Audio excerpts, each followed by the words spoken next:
officially. I got to know Stephen, Dr. LeBoeuf here over... From prison. Obviously.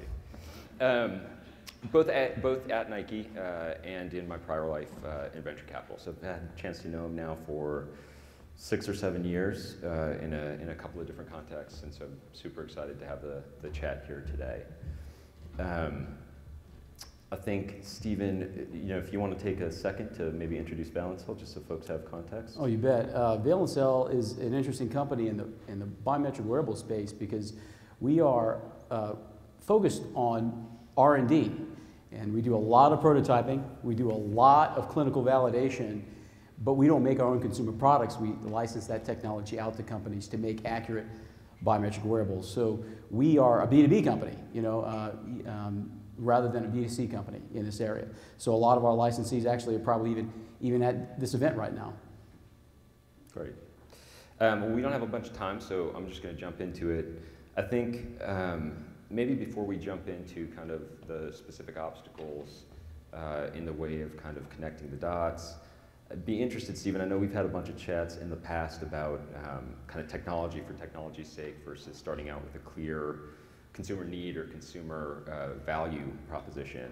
So I'd be interested if you agree with the assumption embedded in the title of the session, which is namely that as this fitness data proliferates, that the value is becoming clearer and clearer to the end consumer. I think it's a great question to look at the question and see if it really is the reality or not, because that's not exactly what we're seeing in the marketplace today.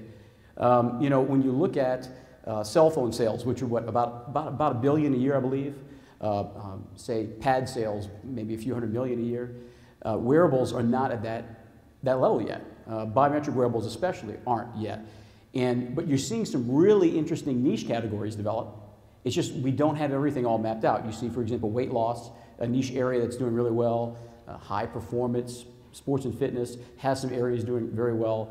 But this larger group, this big group that folks have kind of focused or been interested in this middle, the thing that's made venture capitalists salivate thinking about that group, it turns out it's a little bit different than I think we thought it was when this market first started. Valencell, we go back to 2006, and one idea was that there could be kind of venture capitalists would ask, what's the killer application? What is the killer app?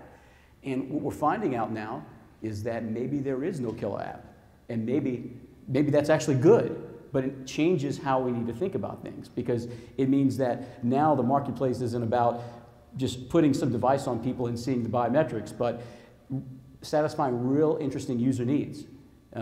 And one of the things that comes to my mind right now is the fashion aspect of this, that people really weren't thinking about in 2006. Sonny Vu from Misfit is probably one of the first to be really vocal about this. Say, the reality is not everybody's going to want to wear a rubber band on their wrist. Not everyone's going to want to wear something that's a real fancy piece of metal on their wrist. People, we don't know why this is, but we like to wear different things. And we like to wear different things because our personalities are different, our needs are different. And so what this means, I think, is you're going to see a bunch of little mini killer apps, niche groups forming around very different things. And that hasn't happened yet. In some cases, the use cases haven't been proven yet. So it's not, I'd say, very obvious to the mass consumer, but there are niches where it's individually obvious, I guess. Okay. So let's stick on that for a second. So if we kind of click into that, and just for the purposes of the conversation, a super high level market segmentation of elite or pro, we'll just call it fitness and wellness, and then health would be at the bottom, but let's ignore that for the context of this panel. And admittedly, obviously you could subsegment that 1,000 different ways, right? But staying with that, let's just kind of get your opinion on, what's the typical consumer in that market looking for, and how are we doing at delivering it? So for instance, in the elite level, it could be injury prevention and game day optimization, and sensing is okay, but could probably get certainly room for improvement. But the so what, okay, so now what do I do with this athlete that's kind of indicated at risk for injury is very early days, right? A lot of stuff going on, but very early days. So one, do you agree with that, or how else do you look at the pro level, and then let's step down? Yeah, the pro level, what's interesting about the pro level is it was a great entry point for biometric wearables because the use cases were already well developed. Yeah. These pros kind of know what to do with their data. Some of them know exactly what it means when their heart rate and their speed are in certain ratios of each other, or they know how to use the R interval in order to make some kind of heart rate variability assessment about things. And so that was a great entry point. In the case of weight loss, that was another good entry point because people know about counting calories and counting steps. Those are good entry points. But one of the problems is that in the middle, a lot of the use cases haven't been proven out. Like, for example, you talked about the bottom, healthcare. Let me talk a little bit about that, is prevention. The idea of prevention. When you think about what is the real use case for prevention? You know, what data are people really getting, and what are they really doing in prevention? And it's insurers kind of have storyboarded some ways that this would work, and it doesn't really necessarily blend in with the consumer sector and how we think it should work. And probably prevention is not a killer app. It's subdivided into individual needs and individual lifestyles, what people like to wear, and the information they really care about themselves and that they can and what communities they can group into. Okay. So what I hear you kind of keep going back to is when you look at specific use cases, so clearly for teams, keeping athletes on the field, for weight loss, hey, my goal is to lose a couple pounds or whatever it may be to look better, feel better. We're starting to see some companies deliver. They were good entry points, and we're starting to see some value created there for pockets of consumers. Maybe not mass pockets of consumers, but pockets. For everything else around there, where we're creating, I mean, you look at just the number of devices, the number of apps, all of these things. Are we getting somewhere, or is it all going to trend to these same use cases that have identified a need? Yeah, I think we are getting somewhere. I'll tell you what some of the things I'm seeing. First, let me talk a little about some of the technical limitations.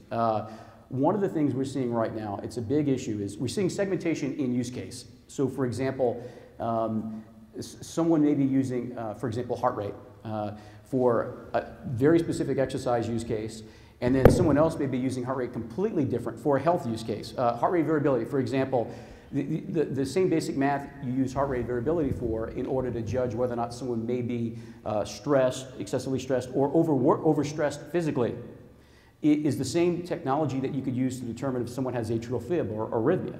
So that there's overlap. There's these dots connected between these two different areas. But what we're seeing is that the data going into those models is problematic. There's no way, for example, let's say you have 4 different sensors that, say this guy here is an app developer, and he's got an awesome app that will tell you if you got a cardiac event with a wearable device, and all he needs for his model is for, say, a sensor that accurately measures R interval to go into it. And he's got 4 to pick from. And his model's awesome. If he's got accurate R interval, he's kicking it. But the problem is he has no way of knowing the data from these different devices if they're accurate or not. There's no standard for that. And so not only is there no standard, there's no output that will let you know if you can trust the data in that application. So what happens now is we see where there's some segmentation in the marketplace, they're in a way scarred by they can't generate the assessments they need because there's no way for them to know if the data coming out is accurate or not. And it doesn't matter if some of the data is inaccurate at points, but you got to know when it is inaccurate for the model. And we're seeing this in the fitness category, we're seeing it in health, in some of the partners who are investigating our technology for health use cases as well. It's less of a problem in sports and fitness, or rather on the sports side, because they know, they can just tell when the data is not right. But that's not most of the consumers. One of the signs I see that, to your original point, I kind of wandered off about this marketplace niching out, is, for example, some of these watch brands now that are diversifying and saying we want biometrics in our brands. And if you look at companies like Fossil, for example, Fossil has a bunch of brands underneath there, and they're all different personalities. They're all mapped to different personalities, and these different people have different things they want to know about themselves in different communities.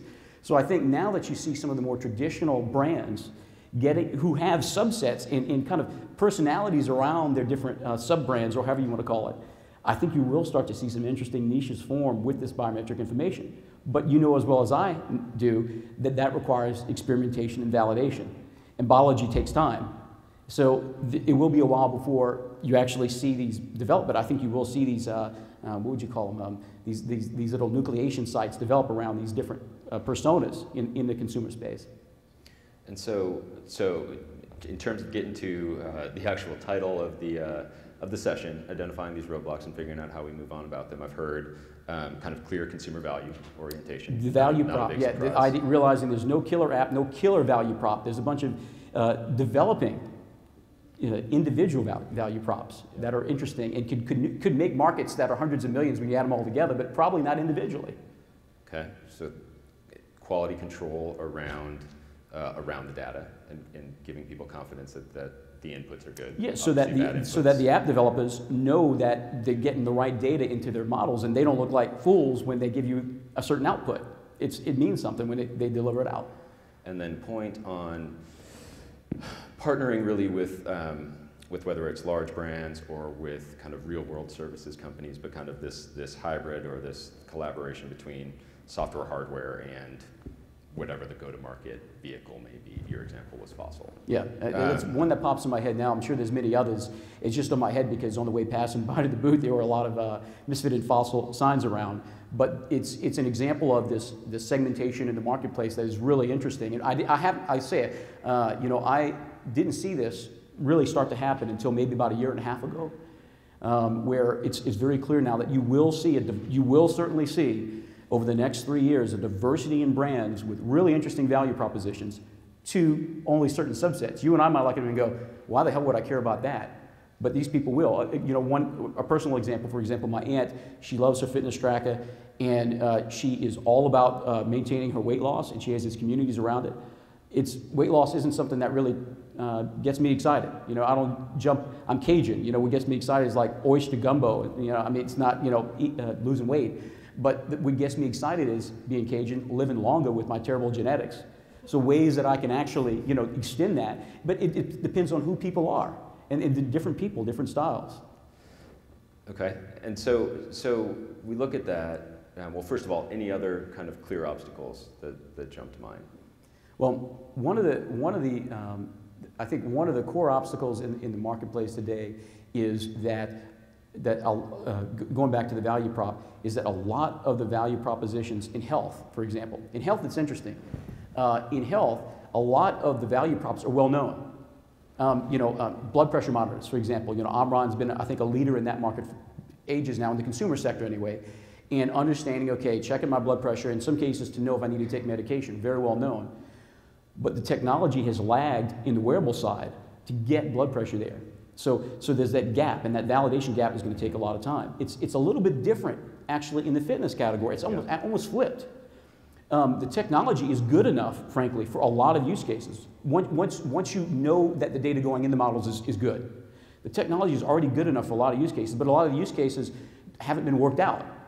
And that needs to happen. For example, a simple use case of just knowing if your cardiac efficiency, which is I love cardiac efficiency. It's a ratio of, basically it's a ratio of how many heartbeats it takes to move a footstep. That metric in fitness is used to let you know if you're improving, if your VO2 max is getting higher, this type of thing. In health, it's an indicator of the onset of hypertension. And it's well documented, it's well known. And so one of the things in fitness, the technology is good enough to do that. In health, the technology is maybe not quite good enough to do that yet because of some other caveats with the medical implications of that. But the use case in health is well known, and it's not so well known in fitness. Okay, and so if you take that, right, so if you take that, that kind of suggests, hey, there's this spectrum of health to sport and from sensing over to guidance or coaching. And the challenges differ as you cross that spectrum, right? On the sport sensing side, maybe not good enough. Fitness sensing, great. But as you get over to coaching, we're not doing enough. As you look at kind of those different matrices, right, you kind of get into a world where you have kind of technical problems, quality of sensing, ubiquity of APIs, whatever it may be. And then you have, as you move down that spectrum into what I think you're saying, fitness, wellness, health, you have a different slew of problems, which is more around motivation. or social support, and we know that we can mimic the aspects of these solutions that people get in the real world, right? Accountability, guidance, feedback, measurement, social support, all the things that you kind of expect to get in, whether it's a weight loss program like Weight Watchers or even going to a SoulCycle class or whatever it may be. Can we do it?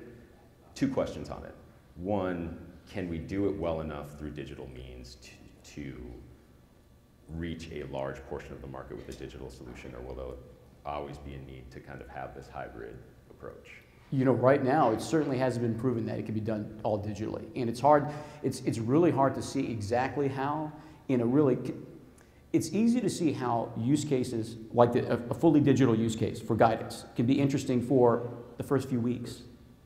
It's hard to see how it's continually interesting for the long term. And it's because people change and the needs change. I'll give you an example. We did a study at Valencell 2 years ago, and we repeated it just to make sure it were right. And what we were trying to understand is, okay, can you make biometric monitors interesting long enough for the mass consumers to care? And so we tried to study how do biometrics change over time in a good exercise regimen, and we saw. But even in our storyboard, which showed that you can do this, what do you do after VO2 max is capitalized upon? What do you do when it's maxed?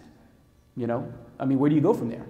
And people have changed, and how would a digital solution, guiding solution, would know that you've changed? And it's possible. I'm not saying it's impossible. It's not as impossible as truly non-invasive glucose monitoring, but it is difficult. It hasn't been worked out. I think it's a question as to whether or not that will truly happen in a way that is continually interesting in the long term. By long term, I mean years, rather than weeks or months or maybe a year. Do you get more concerned about the technical challenges, like some that you've just covered, or the non-technical challenges, like it's just different in a digital solution when you're exercising in your basement at 10 o'clock at night? I get more nervous about the non-technical challenges. I'll tell you why. Because I'm a technologist. So you know how we think about things. If it's a technology problem, unless it's non-invasive glucose monitoring, we can solve it.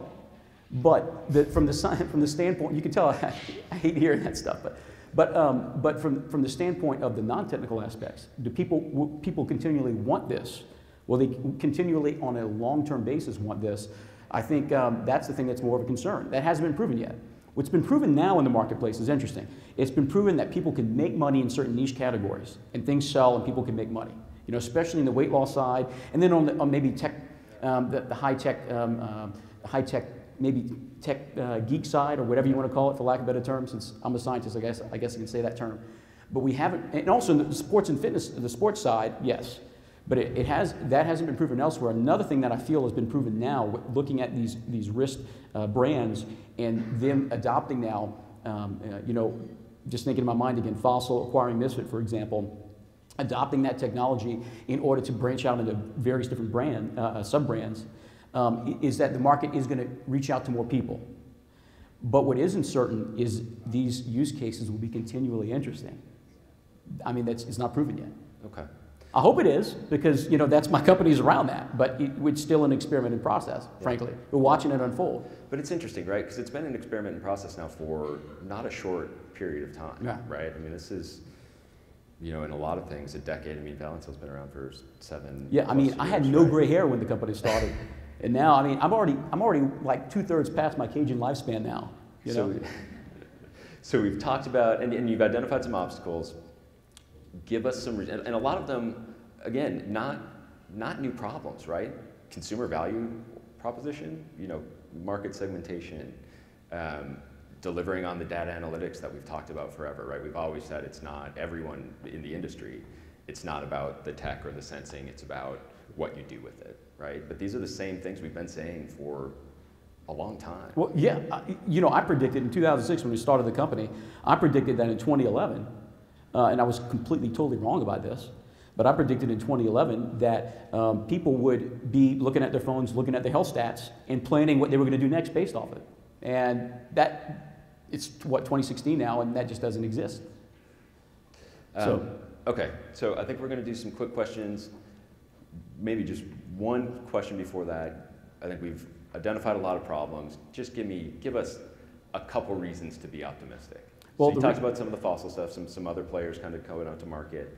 What are some other trends that you're seeing that you're excited about? Well, so definitely on the side again of the segmentation of the marketplace is really interesting, but also from the standpoint of use case development, we see more people trying to do validated models. In other words, we see more people saying, okay, I'm going to take a group of 40 people and do a real test to see if this really works, rather than just some hypothetical conjecture that's not based by any real data. And so since biology takes time, chemistry can be instantaneous, but biology takes time. The idea that there's these different groups developing, we see it now, these different subgroups with these different brands, but then also in parallel, we have these interesting validation studies going on where people are taking these metrics and showing people things that are really interesting. Those two things make me optimistic that this is going to happen. This market's going to happen. That I know. It's just taking longer than, good Lord, longer than I ever thought and hoped. Thank you. Do we have any questions for Stephen?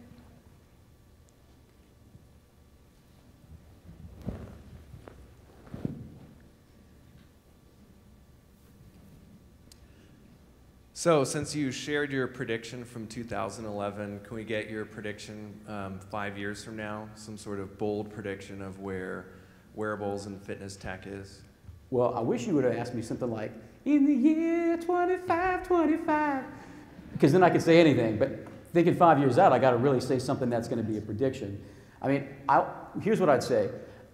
I do believe, and I'm thinking from a macro perspective, whereas right now it's tens of millions of units selling a year in the wearable sector. I believe 5 years from now it's going to be maybe 3 times that. And that you'll see there'll be hundreds of millions of devices being sold. What I'm not certain about, and this is what I can't be certain about yet for certain, is how continually pervasive it'll be in people's lives. Will this be something like I got on Weight Watchers and I dropped out?